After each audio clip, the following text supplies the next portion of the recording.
Greetings, seekers of truth and wisdom. Today we explore a topic that has fascinated humanity for millennia: reincarnation. The concept that our souls journey through multiple lifetimes, gathering experiences and wisdom, has been a cornerstone of many spiritual traditions. But in our modern world, we often seek scientific validation for such profound ideas. So let's examine 10 scientific experiments that suggest reincarnation might be more than just a spiritual belief. Before we begin, I want you to consider this. What if your current life is just one chapter in a much longer story? How might this perspective change the way you view your daily experiences, your relationships, and your purpose? In our exploration, we'll look at research conducted by respected scientists and institutions. These studies have used rigorous methodologies to investigate phenomena that seem to support the idea of reincarnation. From children with inexplicable memories of past lives to individuals displaying skills they never learned in their current lifetime, these experiments offer intriguing evidence that challenges our conventional understanding of consciousness and identity. Let's start with the groundbreaking work of Dr. Ian Stevenson, a psychiatrist from the University of Virginia. For over 40 years, Dr. Stevenson meticulously documented over 3,000 cases of children who seemed to remember past lives. His first experiment involved rigorous interviews with these children and their families, followed by thorough fact-checking of their claims. One notable case was that of a young boy in Lebanon who, from the age of 2, insisted he was a 25-year-old mechanic who had died in a car accident. The boy provided specific details about his past life, including his full name, the village he lived in, and the names of his family members.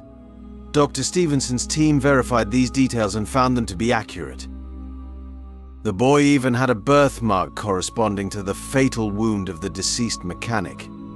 This case, along with thousands of others, raises profound questions about the nature of consciousness and memory. How could a young child possess such detailed knowledge of a life they never lived? The statistical improbability of these accurate memories occurring by chance challenges us to consider alternative explanations. Dr. Stevenson's second experiment focused on birthmarks and birth defects that corresponded to wounds or injuries from claimed past lives. He documented numerous cases where children born with unusual birthmarks or deformities recalled past lives, ending in violent deaths.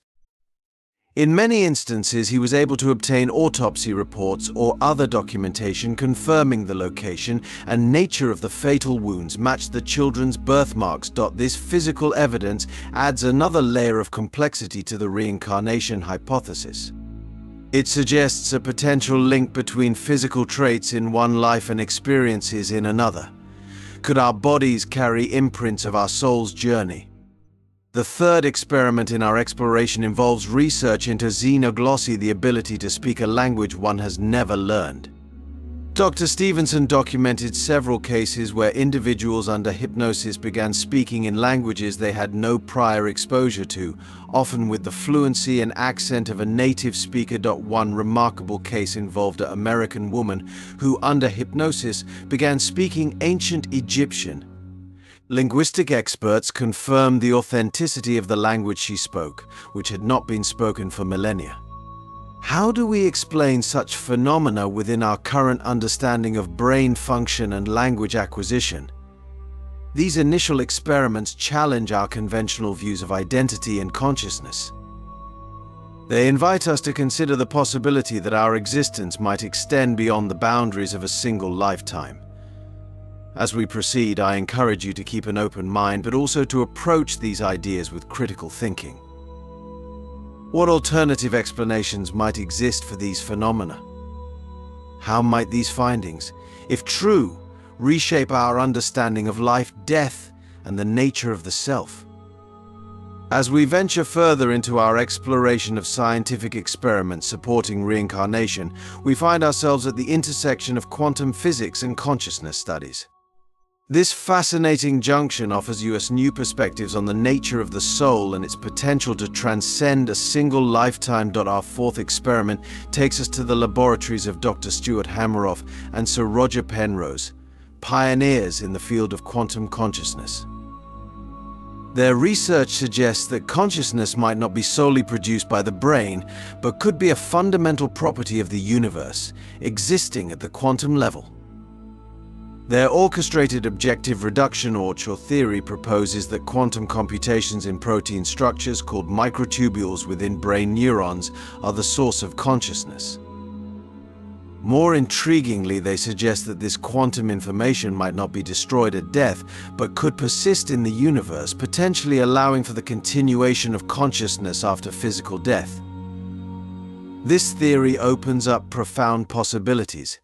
If consciousness is indeed a quantum phenomenon, could it explain how information and memories from past lives might be retained and transferred to new physical bodies? The implications of this research challenge our materialistic view of consciousness and offer a scientific framework for understanding reincarnation. Moving to our fifth experiment, we encountered the groundbreaking work of Dr.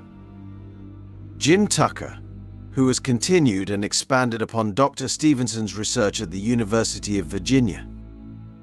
Dr. Tucker has used advanced analytical methods to study cases of children with past life memories, focusing particularly on American children.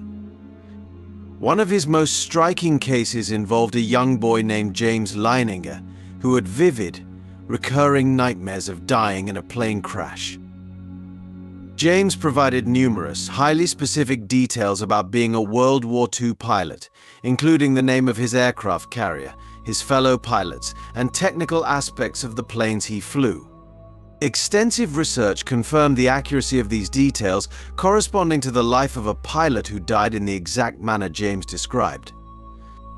Dr. Tucker's rigorous methodology and the sheer volume of accurate, verifiable information provided by children like James present a compelling challenge to skeptics. How do we account for such detailed knowledge in young children, especially when it pertains to historical events and technical information far beyond their years or exposure? Our sixth experiment takes us into the realm of regression therapy, specifically the work of Dr. Brian Weiss. Initially a skeptic, Dr. Weiss began using hypnosis to help patients recover memories of past lives as a therapeutic tool. Over decades of clinical practice, he documented numerous cases where patients recalled vivid details of past lives, often providing historically accurate information they had no way of knowing. One notable case involved a patient who, under hypnosis, spoke ancient Greek, a language she had never studied.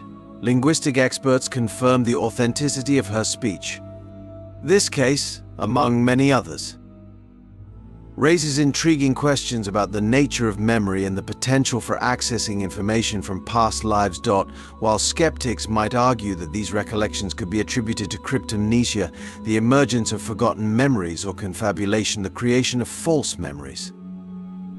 The specificity and historical accuracy of many of these recalled past lives challenge such explanations. Our seventh experiment brings us to the cutting edge of neuroscience. Dr. Pim van Lommel, a cardiologist, conducted a large-scale study of near-death experiences (NDEs) in cardiac arrest survivors. His findings, published in the prestigious medical journal The Lancet, suggest that consciousness can continue even when the brain has ceased functioning. Dr. Van Lommel's research documented numerous cases where patients, while clinically dead, had out-of-body experiences and were able to accurately describe events occurring during their resuscitation. These accounts were verified by medical staff present during the procedures. This research challenges the conventional view that consciousness is solely a product of brain activity.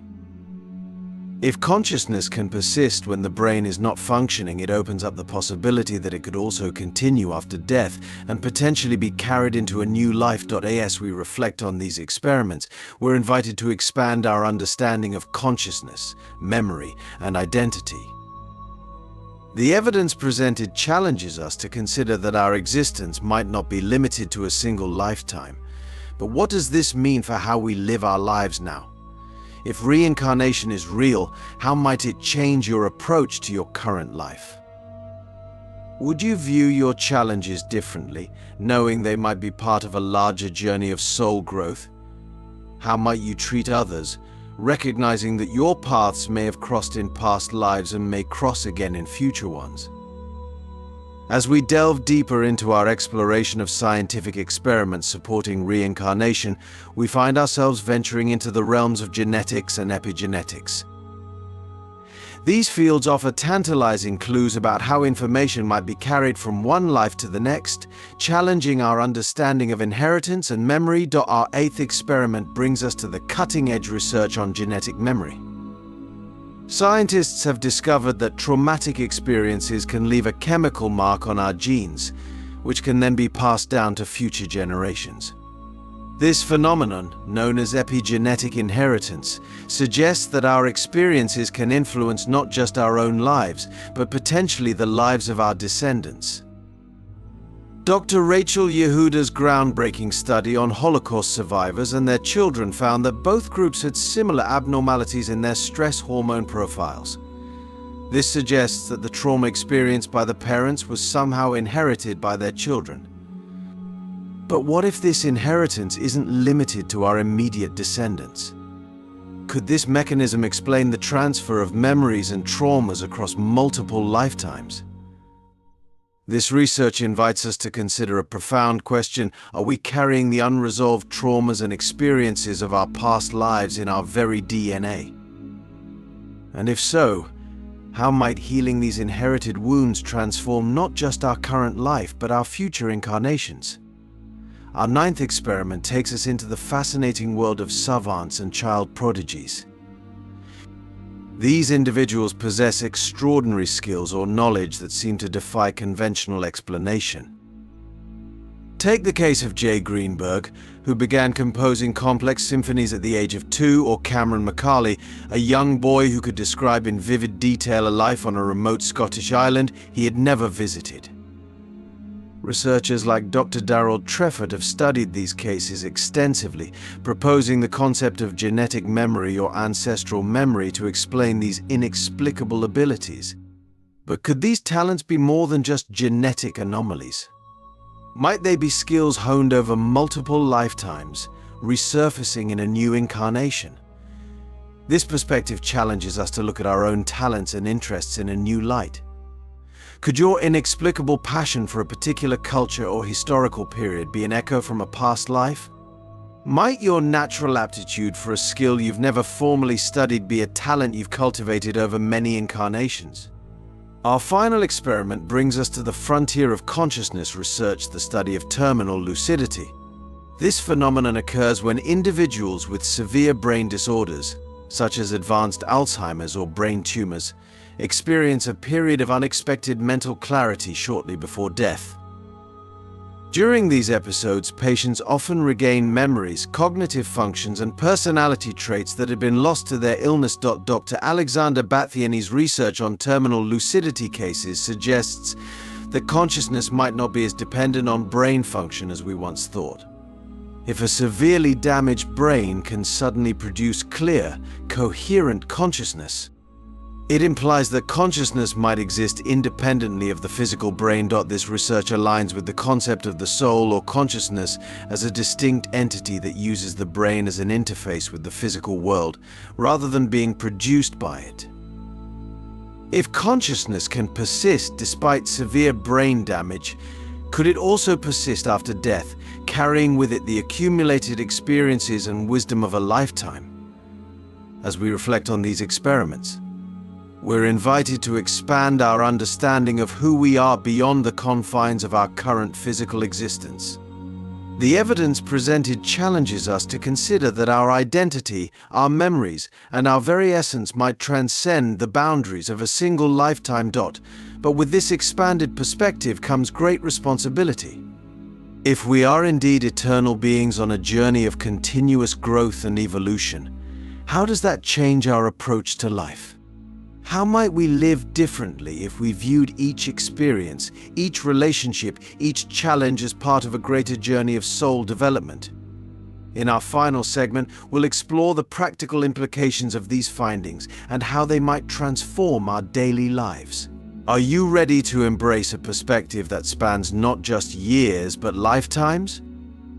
As we conclude our exploration of scientific experiments supporting reincarnation, we find ourselves standing at the threshold of a profound paradigm shift. The evidence we've examined challenges us to expand our understanding of consciousness, identity, and the very nature of existence. But what does this mean for our daily lives? How can we integrate these insights into our personal journey of growth and self-discovery? First, let's consider the implications of viewing our current life as part of a much larger journey. If we accept the possibility of reincarnation, every experience becomes an opportunity for soul growth. The challenges we face are no longer random obstacles, but carefully chosen lessons designed to help us evolve. This perspective can transform our approach to difficulties, allowing us to embrace them as catalysts for spiritual development rather than mere misfortunes. Moreover, the concept of karma takes on new significance. If our actions in this life influence our future incarnations, we're compelled to live with greater mindfulness and compassion. Every interaction, every decision becomes a thread in the tapestry of our eternal journey. How might you live differently if you knew that the kindness you show today could ripple through your future lifetimes? The research on past life memories and skills invites us to explore our innate talents and inexplicable interests with fresh eyes. That language you've always found easy to learn, or that historical period you're oddly drawn to, could these be echoes from past incarnations? By nurturing these connections, we might unlock hidden potentials and deepen our understanding of our soul's unique path. The studies on epigenetics and inherited trauma remind us of the interconnectedness of all beings. If we can inherit the unresolved pain of our ancestors, it stands to reason that our own healing work can benefit not just ourselves, but future generations and perhaps even our own future incarnations. This understanding calls us to approach our personal growth with a sense of responsibility that extends beyond our individual lives. Consider, too, the implications of quantum consciousness theories. If our consciousness is indeed a fundamental aspect of the universe, capable of existing beyond our physical form, how might that change our relationship with death? Rather than an end, it becomes a transition, a doorway to new experiences and continued growth. This perspective can profoundly alter how we live, freeing us from the fear that often constrains our choices and limits our potential. As we integrate these insights, we're called to live with greater purpose and awareness. Each day becomes an opportunity to contribute to our soul's evolution. We might ask ourselves, what experiences is my soul seeking in this lifetime? What lessons am I here to learn? How can I use my unique gifts and challenges to grow and to serve others? The research on near-death experiences and terminal lucidity reminds us of the resilience and expansiveness of consciousness. It suggests that our essence, our true self, is far more vast and enduring than we typically realize. This understanding invites us to identify less with our temporary physical form and more with our eternal, evolving consciousness. As we close this exploration, I invite you to reflect deeply on your own journey. How might your life change if you embrace the possibility of reincarnation? Would you approach your relationships differently, knowing that the souls you encounter might have traveled with you through many lifetimes? Would you pursue your passions more boldly, recognizing them as important aspects of your soul's development? Remember, the goal isn't to prove reincarnation definitively, but to open ourselves to broader possibilities about the nature of existence. By expanding our perspective, we open doors to profound personal growth and a deeper connection with the mysteries of life. As you move forward from this moment, carry with you the awareness of your potential eternal nature. Let it inform your choices, inspire your actions, and guide you towards a life of greater meaning and purpose. For in the grand tapestry of existence, each of us is both the weaver and the thread, continuously creating the masterpiece of our soul's infinite journey.